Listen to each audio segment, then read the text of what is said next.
Well, good morning. Welcome to everybody. I want to apologize in advance this awesome voice that I've got going on right here. I don't usually sound this way.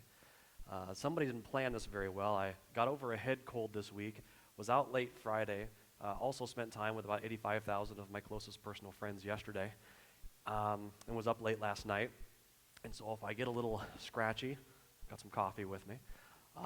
By the way, about the game, great opportunity to go, but the only thing that bothered me was there's this person who was just obnoxious. Swearing, cursing was just completely inappropriate.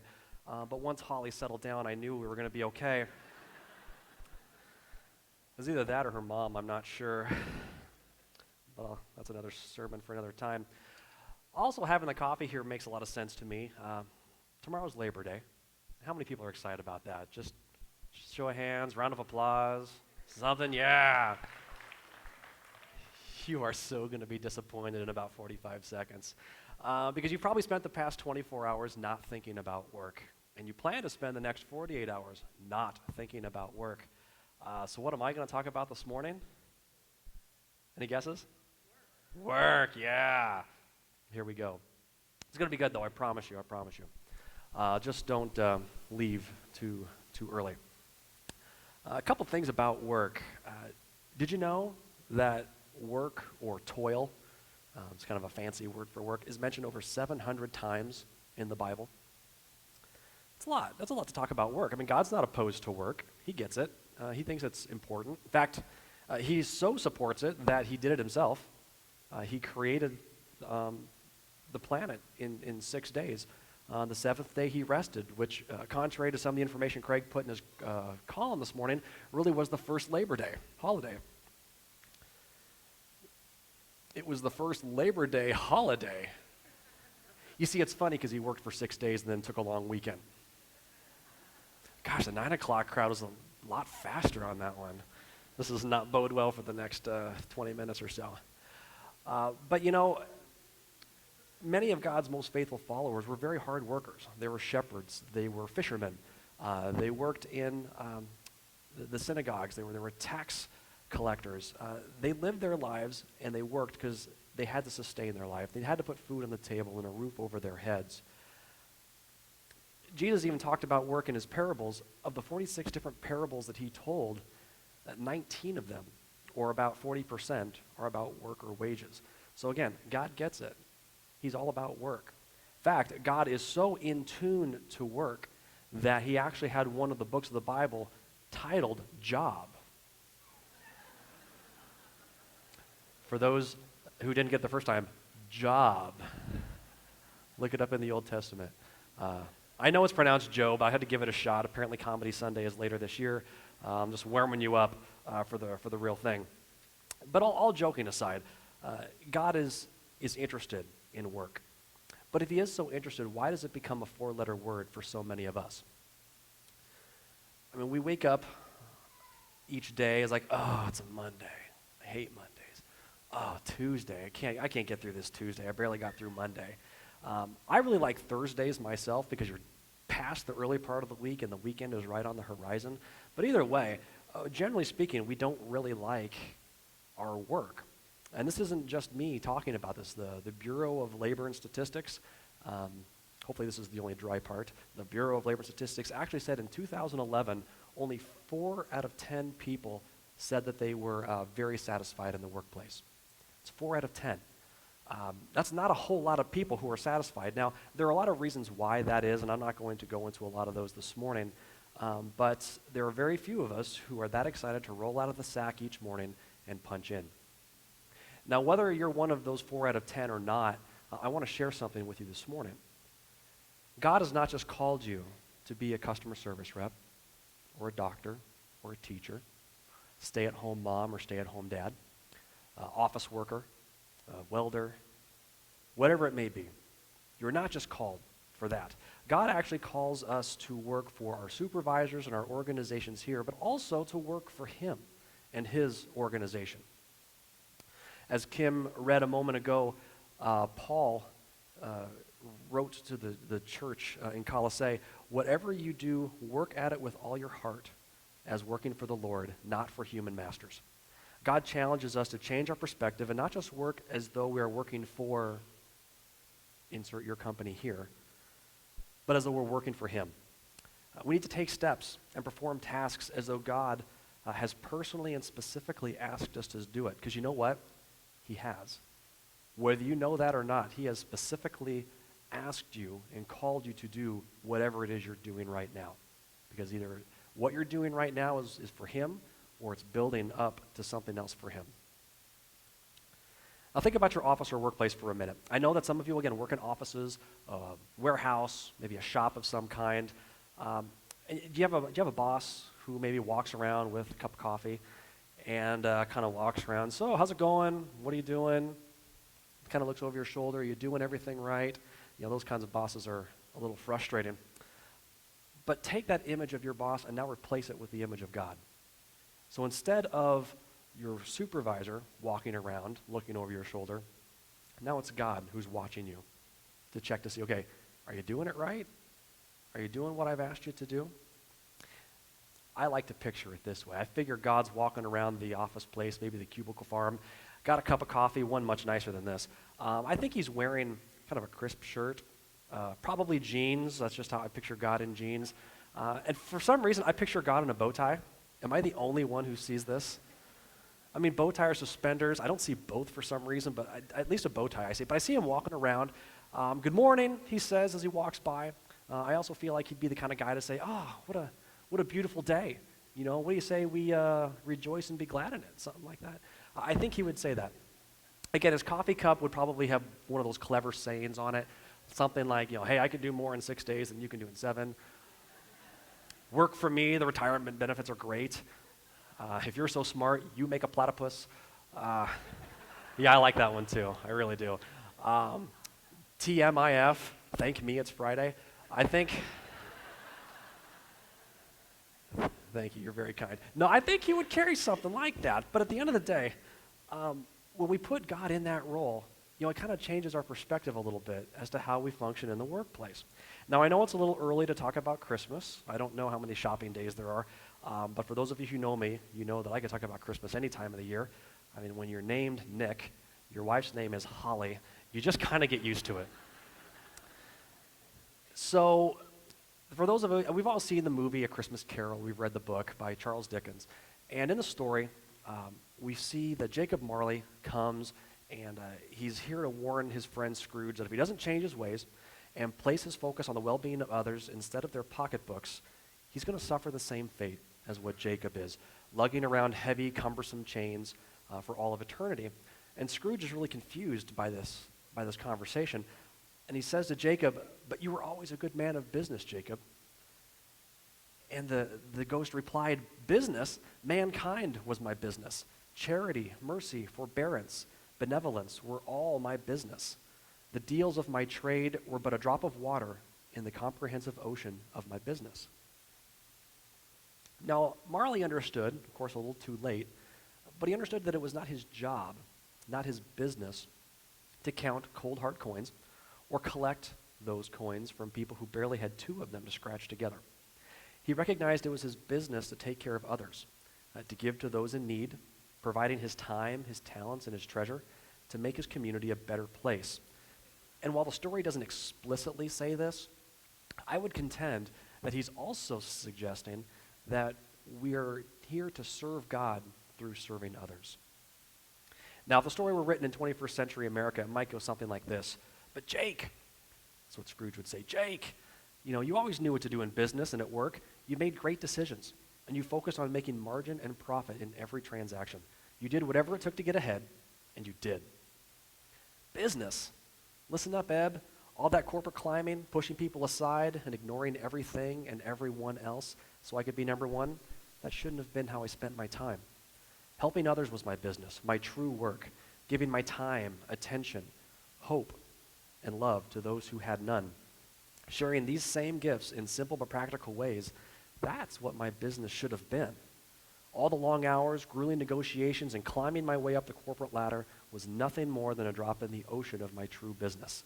Dude, I paid attention to earthly rewards and look where it got me. Okay, I probably took a little creative license there Jacob Marley would probably never say dude in the 21st century or any other century. But what I'm sure he did get is that he understood the concept of being a servant. He understood that we all have multiple responsibilities here on earth. We have a responsibility to work for our employer, putting food on the table, a roof over our head, clothes on our back. But we also have a responsibility to work for the Lord. We are to be his hands and feet, sharing the grace and love of Christ to all that we encounter. Whether we're at work or not, we're called to be his representative to others. So you're probably asking yourself or saying to yourself, okay, Nick, I hear you. I can dig it. Sounds good, makes sense. But how do I do this? What do you mean work for the Lord? Does it mean I have to get up and work at a church? Do I have to go quit my job and spend my time with the poor? Not necessarily. And by the way, this is not a sermon encouraging you to forget about your job and just go do other things. You have to worry about the job too. But what it means is doing for him. And so we're going to look at 3 ways that we can actually get on that path to work for God. The first is we're going to acknowledge that he's there. We're going to acknowledge his presence. Second, we're going to take a look at how we function with the right attitude. I'm not saying necessarily a happy-go-lucky attitude, but really an attitude of service and the kind of attitude that Christ would have. And finally, we're going to talk about putting our attention in the area that we should in order to do his work. So first, acknowledge. Acknowledge his presence in your life. You were God's idea. Everybody in this room, he thought of you before you showed up here, and that's a good thing. He wants to have a relationship with you, and he wants you to have a relationship with others in the workplace and out of the workplace. So don't go through life acting like he's not there. You can try it. He will find you. He's actually here right now. Not like sitting here, but he's with you right now. For those who call on the Lord, he will hear them. He will come to you when you need him. Proverbs 3, verses 5 and 6 remind us to trust in the Lord with all our heart and not to lean on our own understanding. In all our ways acknowledge him, and he will make straight your paths. I want to tell you about 2 guys who believed in God, but who took a slightly different view of this acknowledgement piece. The first guy was Daniel. We've all heard about Daniel in the lion's den. He had the gift of being able to interpret dreams. And when this gift put him in high regard with the king, others who saw this became jealous. A quick little background on the story, the king, his people had conquered Daniel's people. So Daniel basically was plucked up and brought to a foreign land, but he had this awesome gift. And the king appreciated it, so it put him in high favor. But others didn't appreciate this. They thought, why is this guy getting all this attention? We should be telling him what to do. He shouldn't be hanging out with the king quite so much. So they convinced the king to actually outlaw praying. Well, Daniel didn't care. He continued to pray to God every day. He acknowledged his presence in his life. He acknowledged what he was there to do. He acknowledged that God gave him this awesome gift. We know what happened next. They threw him into the lion's den. Daniel didn't care. He kept praying. God kept the mouths of the lions shut. Daniel lived to tell the story. Straight path of acknowledgement. The other guy is Jonah. Now, I really like the story of Jonah, and it's not just because of the VeggieTales movie. Although, quick show of hands, how many people have seen the VeggieTales movie, Jonah? Kids, you can raise your hands too, because I know you've seen it. Yeah, not quite as many as in the first service, but I love this movie. But what Jonah did, Jonah was a prophet, and he would go out to the people and share the word of God. Do this, don't do that. And they loved him. He was awesome. He was like a rock star. They loved it when he came to town, and he loved doing it. Well, then one day God asked him to go to Nineveh. Now, for those who aren't familiar with Nineveh, this was probably the most sinful and lawless place at that time. And Jonah's like, wait a minute. It was easy coming to these folks. They know me. They know what's going on. I'm not going to go there. So he ran. And I won't go through the whole story, but of course he winds up in the belly of a whale. Now, he ultimately changed his tune, and he acknowledged God. God released him from the whale. He went to Nineveh, and everything was positive from there. But that's an example of the paths being made straight. Daniel continued to acknowledge God day in, day out, no problem. Jonah, he faltered a little bit in that acknowledgement. He wound up over here, came around here, and over this direction. Acknowledging God's strength and presence is going to help make our paths remain straight as well. It will help keep us out of the muck and the mire of our own decision making. And when we acknowledge him, we are establishing the foundation for the work that he has called us to do. So first we have to acknowledge him. But next we have to have the proper attitude. An attitude of service through him. Now, if you do things with an attitude of obligation, what are you telling people around you? And more importantly, what are you telling God? Well, I'm just doing it because I have to do it. Yeah, there's some nice stuff that happens at the end, but I'm doing it because I have to do it. I'd much rather be doing something else. You're not sending the right message. In 2 Corinthians 9, 6 through 8, Paul tells that God loves a cheerful giver. And he says, remember this, whoever sows sparingly will also reap sparingly. And whoever sows generously will also reap generously. Each of you should give what you have decided in your heart to give, not reluctantly or under compulsion, for God loves a cheerful giver. And that's usually where I hear the verse stop. But it's this next verse I think is very powerful. And God is able to make all grace abound to you, so that in all things at all times, having all that you need, you will abound in every good work. Giving with a positive attitude, an attitude of love, joy, grace, and hope. We should give our resources freely and cheerfully with an open heart, not grudgingly or reluctantly. Now, the passage is commonly associated with financial giving, but I really think we can parallel this attitude to other aspects of our life. God has given each of us a set of spiritual gifts whose presence and combination are unmatched by anyone else. Now, for those of you who are familiar with spiritual gifts, some of these terms may sound familiar. If you're not familiar with spiritual gifts, let us know. We can help get you some resources about them. But you might have a spiritual gift in discernment or leadership or teaching, and that is how you can serve God. Now, your neighbor might have the exact same spiritual gifts, but the way you employ them are completely different, and that's good. If we all had the exact same gifts, doing everything the exact same way, to the exact same people, we're probably just going to bump into each other and cause more problems than we're really trying to solve.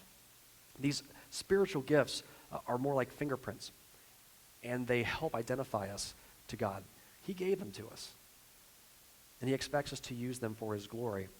That's not just enough to use them, though. You can have the gifts, but if you don't use them for him or with the right attitude, we're not maximizing our potential.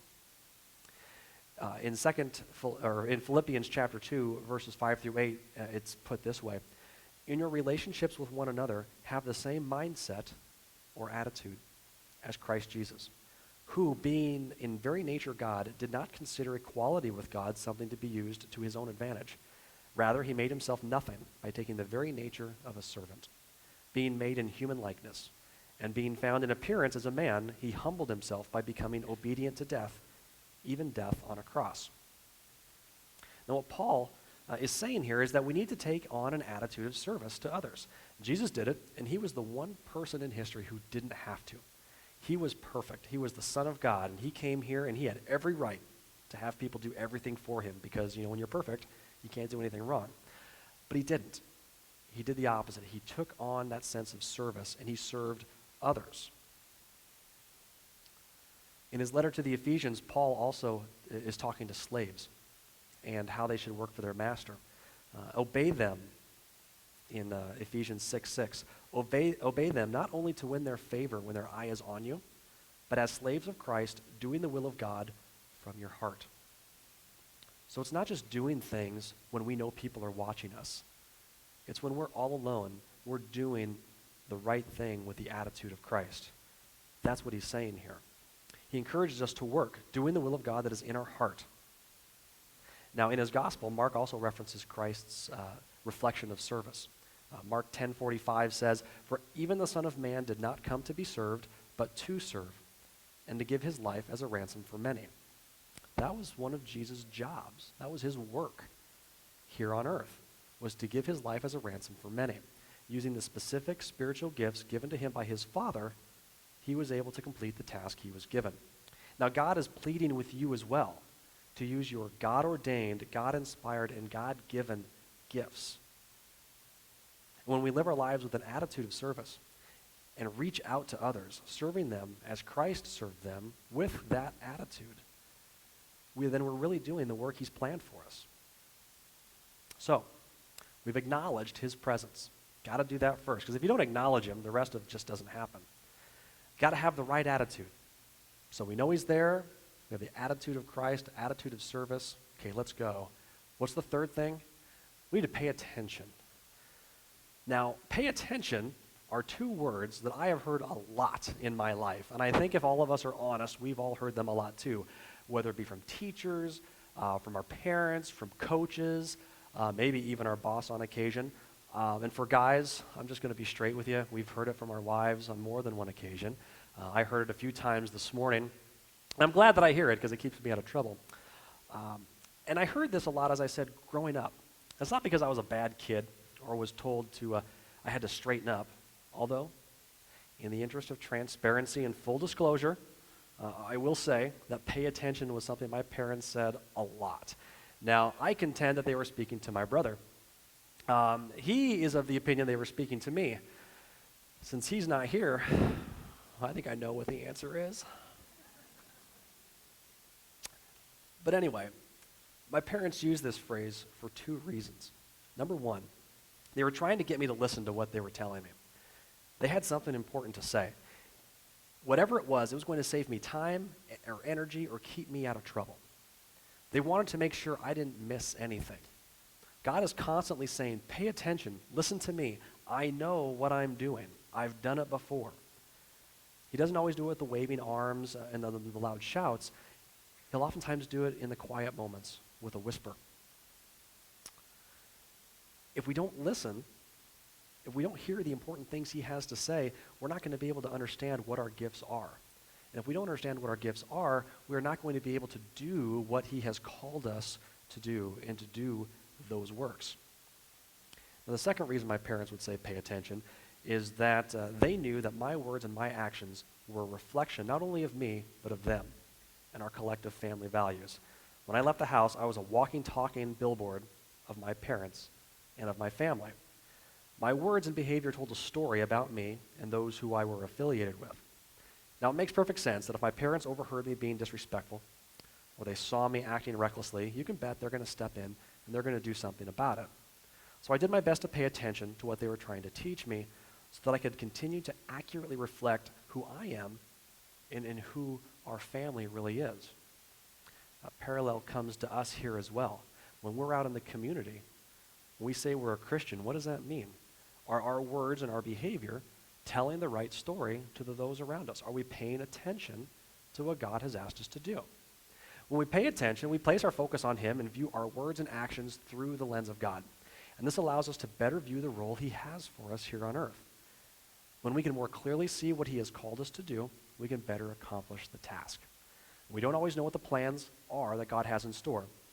But in Jeremiah 29, verses 11 through 13, we're told that, I know the plans I have for you, declares the Lord, plans to prosper you and not to harm you, plans to give you hope and a future. Then you will call on me and come to pray to me, and I will listen to you. You will seek me and find me when you seek me with all your heart. Jeremiah is reminding us to pay attention to God. If you do, he will help you complete the work he has called you to. If we're not here to do his work, why are we here in the first place? Proverbs 10:17 also says, whoever heeds instruction, and you can replace the words pay attention, whoever pays attention is on the path to life. But he who rejects reproof leads others astray. If we don't pay attention to what God is trying to tell us or how he wants us to use our spiritual gifts and abilities or to reach out to others or how to provide our time, talent, and treasure for him, we not only fall short of our responsibility, but we start dragging other people down with us. So, we're going to live for God. We're going to work for God. We need to acknowledge his presence. If we don't pay attention or acknowledge that he's here, nothing else matters. We have to do it with the right attitude. Don't just go through the motions. He knows it. You're not going to impress any of us, I assure you. Have the right attitude. And finally, pay attention. Pay attention to what he's telling you, not just when you're sitting here, but on Monday and on Tuesday and on Wednesday and on Thursday and so on. Pay attention. When you have those rough days in the office or at school, in the warehouse or on the road, wherever you punch in and punch out, remember that you are doing these tasks not for a man or for a woman here on earth, but for God. And if you struggle with the motivation to complete a task or a chore, I'll get to that later. That's not that important if I do this right. I can cut a corner here or there. Just remember that the successful completion of everything that you do is a blessing to God. So let me tell you something. The benefits of working for God far outweigh what you could ever get here on earth. You might get a decent paycheck, maybe some nice benefits, maybe the occasional business trip or a bonus, but that's just stuff that earthly supervisors can give and take away with equal speed. But the benefit of working for God is eternal. To live and walk with him for all time is better than any perks you're ever going to get down here. Our work doesn't start at 8 o'clock on Monday, especially this Monday, but any Monday or Tuesday. It doesn't end at 5 o'clock on Monday or Tuesday. And for those who work in the evenings or work on the weekends, insert the hours that you wish there. Bottom line, work doesn't start when we punch in. It starts right now. It starts when we walk out the door today.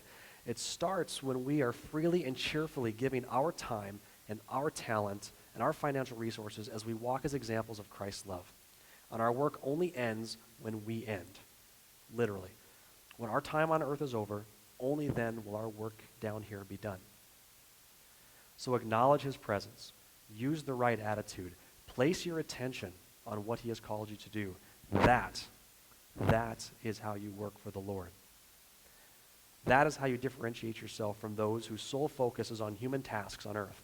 And when it's all done, and when you have worked for him and completed the tasks that he has laid out for you, you've acknowledged him, you've given him the right attitude, you've paid attention. When all that is done, then, on your final day, you will hear the best boss in the galaxy turn to you and say, "Well done, my good and faithful servant. Well done."